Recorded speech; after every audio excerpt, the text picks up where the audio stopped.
Have you ever loaded up your Stardew Valley save after a few weeks or maybe a few months and just stood there wondering, wait, what on earth did I plant?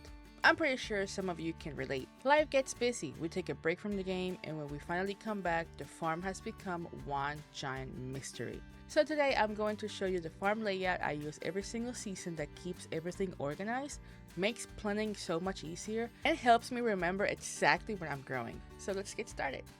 The sprinkler I'm gonna use is the quality sprinkler.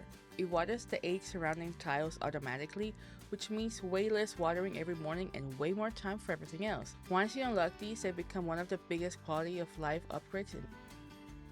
After I got my materials, the first thing I always do is clean up whatever random setup I had before. Early on, I usually just throw crops wherever it'll fit because I'm trying to make money as fast as possible. But once you have sprinklers, it's definitely worth taking a few minutes to redesign everything.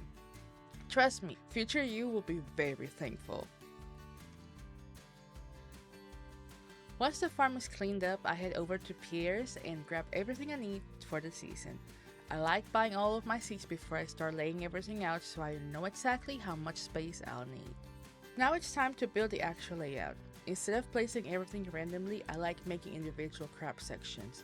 When I started doing this, I used to start with placing my first sprinkler and building around it, but now that I'm used to it, I make the crop sections and then I add the sprinkler later. After that, I leave 2 spaces between each growing area. Those 2 spaces might not seem important now, but later on, they'll become walking paths, making it really easy to move around the farm without trampling through crops. As I keep building, everything starts lining up nicely, and before long the whole farm feels much cleaner. It's one of those things that takes a little extra effort once, but pays off every season afterward. Now here's my favorite part, stone signs. Every crop section gets its own sign.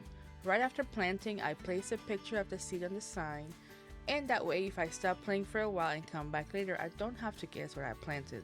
I can just walk by and instantly know. Then, once those crops are fully grown, I swap the image from the seed packet to the actual fruit, vegetable, or flower that I'm growing. It's a tiny little detail, but it saves so much confusion later. Plus, I just think it makes the farm look really nice. No more standing there staring at your crops thinking, is this cauliflower or was this melon? Once all that is done, I like to finish up the walking path, and I know I can be a little extra, but since you already have the layout for the walking path as well, you can just start doing it as you like. I end up filling up the whole thing. I just really like how it looks. It makes it look like a little garden, which is what I usually go for. So you can do it as much as I did, or you can do it as little as you want. There is one thing you definitely do not want to forget, scarecrows. And yes, I learned this the hard way. I went to bed planning to place them the next morning, then I woke up and one of my crops had already been eaten. The crows don't wait, so if you're setting up a new field, try to place your scarecrows as soon as you can. It is much better than losing a crop you just spent money on. And here's the finished result. Everything has its own section. Nice walking paths between every field. Every crop is clearly labeled. And if I decide to take a break, I can come back and immediately know exactly what's growing. Hopefully this gives you some ideas for organizing your own farm. Thank you so much for watching, and I'll see you guys in the next one.